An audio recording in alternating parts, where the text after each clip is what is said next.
কবি সুকুমার রায়ের গানের গুতো।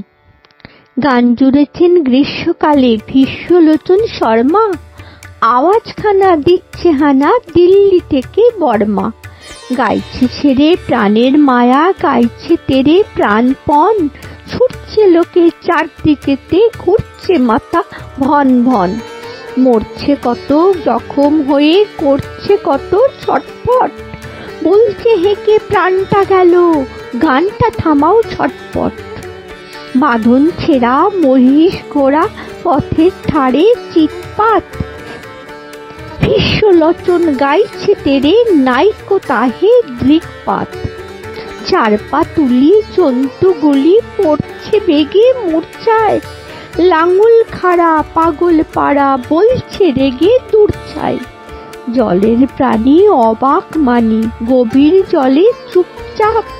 গাছের বংশ হচ্ছে ধ্বংস, পড়ছে দেদার ঝোপঝাপ। শূন্য মাঝে ঘূর্ণি লেগে ডিগবাজি খায় পক্ষী। সবাই হাঁকে, আর না দাদা, গানটা থামাও লক্ষ্মী। গানের দাপে আকাশ কাঁপে, দালান ফাটে বিলকুল। ভীষ্মলোচন গাইছে ভীষণ, খোশ মেজাজে দিলখুল। এক যে ছিল পাগলা ছাগল, এমনি সেটাও ওস্তাদ। গানের তালে শিং বাগিয়ে, মারলে গুতো পশ্চাৎ। আর কোথা যায় একটি কথায়, গানের মাথায় ডান্ডা। বাপরে বলে ভীষণ ভীষ্মলোচন, এক্কেবারে ঠান্ডা।